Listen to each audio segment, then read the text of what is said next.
Tawagan nyo yung pinaradahan. Pinunulahan po ng barangay yan, ma'am, para hindi po natin paradaan. Daanan po yan ng tao. Matatapos na po yung laundry ko kaya naglapag lang po ng laundry sandali. Maliwanag niyo po sa opisina, ma'am, kasi once po nakalak na po yan, bawal na po namin tanggapin yan. Nasa bawal po. Sir, ma'am. Kaya itatawag ko kay Engineer Andres. Sige, tawag ka na lang po. Hindi na ako nakagad. Kasi palis na ako, nalilit ako, nalilit na ako. Ay bro, Engineer Muhammad. Ngayon, may meeting ako doon kila Engineer Andres. Manilit ako para sa physical at sa kaibigan mo siya maluto. Oh, sir, tawagan niyo na po, sir. Pasensya na. Hindi po namin pwede tanggal yan, sir. Kasi may nakakalikin. Na kung saan, pwede tayo magparada. Ngayon po, 2023 na, sumunod po tayo sa batas trapiko. Huwag po tayo maging pasaway. Yun lang po, salamat.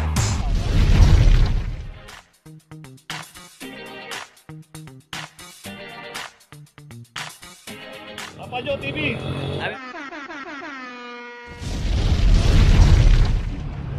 Location natin Florentino, corner Basilio, dito rin isang Fortuner.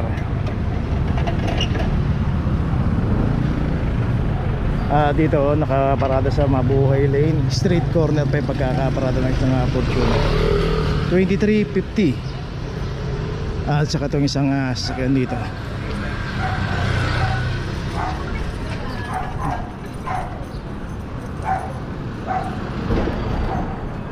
Isang Isuzu Crosswind 2327.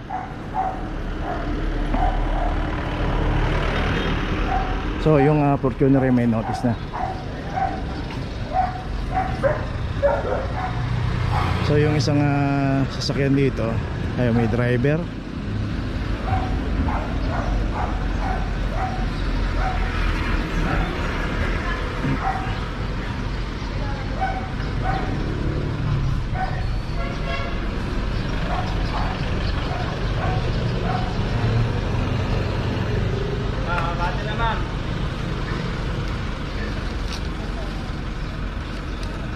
Hindi na nga pinalam ko ay permit.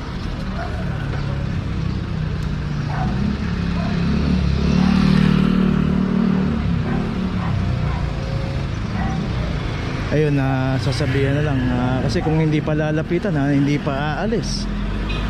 Ayun ako. Uli na po tayo. Sa Roseros mismo yung opisina ko. Ayun sir, puntahan nyo na lang po sir sa impounding sir. Puntahan nyo na po kagad sa Central Market, puntahan nyo na po kagad. Kaibigan mo yung chairman. Kaya itatawag ko kay Engineer Andres. Sige, tawag nyo na lang po. Hindi ba ako nakagad? Kasi palis na ako, malilit ako, nalilit ako eh. Ay bro, Engineer Muhammad. Ngayon, may meeting ako doon kila Engineer Andres. Manilit ako para po physical at sa kaibigan mo siya maluto. Oh, sir, tawagan niyo na po, sir. Pasensya na. Hindi po namin pwede tanggal yan, sir. Kasi may nakaklam pa rin kapag, sir. Tawag din na po yan, sir. Tawag po sa akin tanggalin na yun, sir. Okay, sakay na po tayo.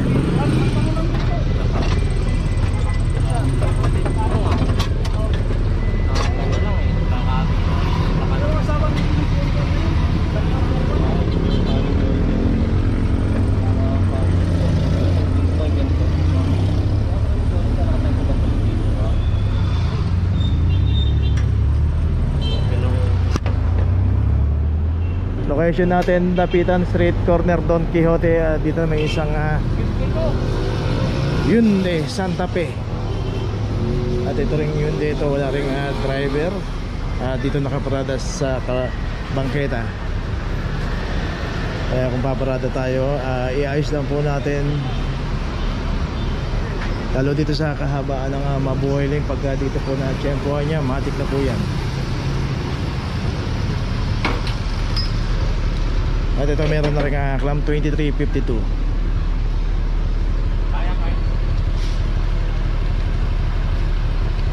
Okay, ito may notice na rin. Okay, tuloy na po tayo. At itong isang Avanza,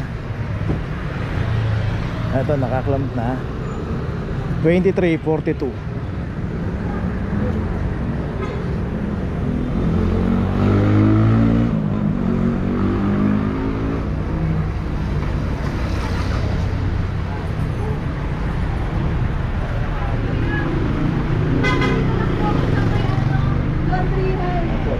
tayo dyan.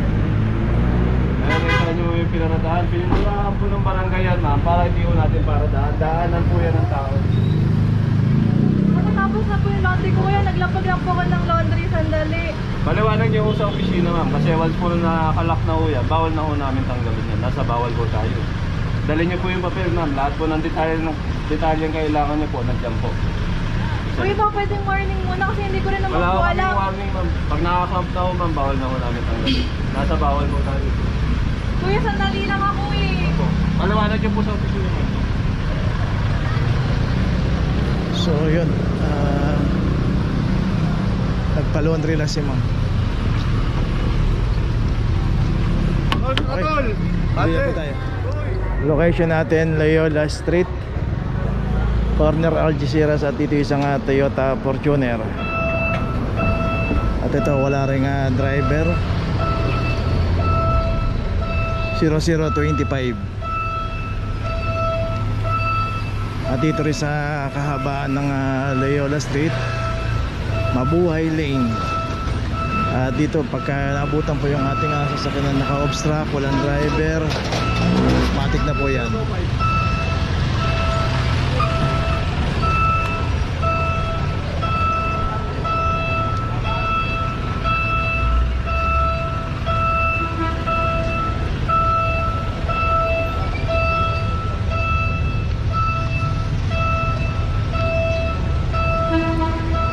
Okay, ito may notice na yung Fortuner. Tuloy na po tayo.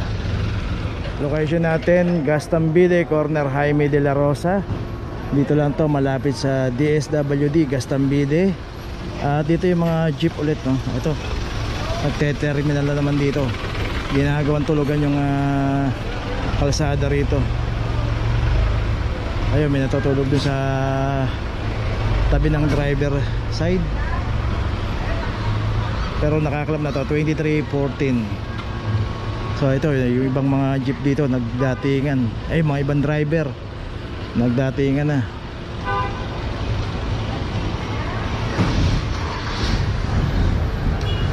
Saka nga dito makikita natin, ayun, may signage na rito, ayun, no parking, clamping zone.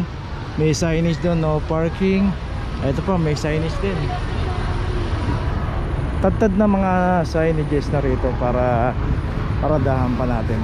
So itong jeep na may natutulog dito ay meron ng notice.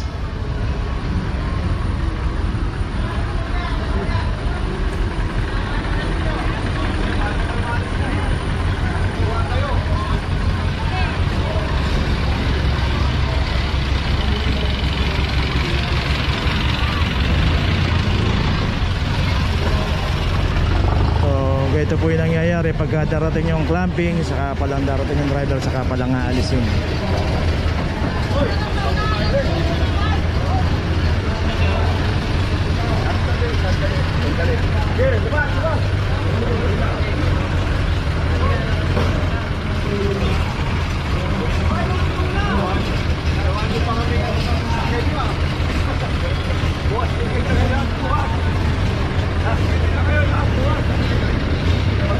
So naunawaan po natin na ang hirap ng buhay, ang taas ng gasolina, saka yun nga, medyo humina rin yung biyahe ng mga jeep kasi marami na rin mga kalaban.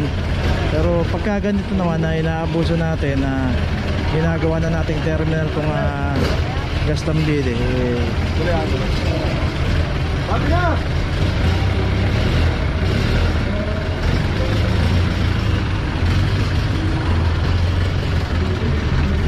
sana matuto na tayo.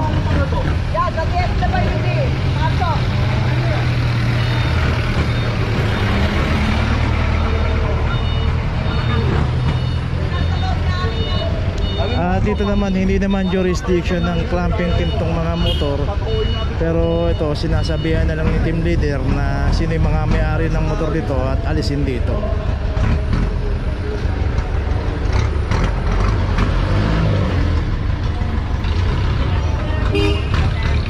Sana po, sana. So ito po yung DSWD Gastambide rito. Sige, pasok. So yung isang nakaparadang jeep din dito, yun nakaalis na. So dalawa yung jeep kanina rito, Bali ang naklamp lang yung isa na walang driver pero may natutulog doon sa harap. Bati mo na yan, bati mo na yan. So yun, sana matuto na tayo. Pag alam natin bawal, wag na natin paradahan.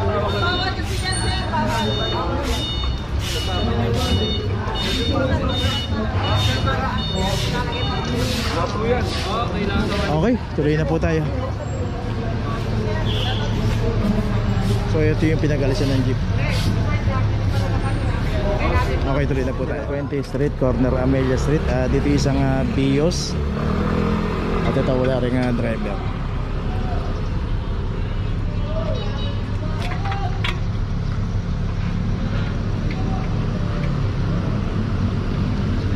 $23.66.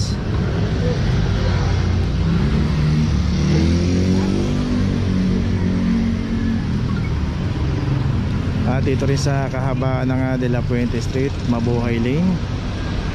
Dito pagka inabutan po yung ating sasakyan na walang driver, naka-obstruct sa mga Mabuhay Lane, automatic na po yan.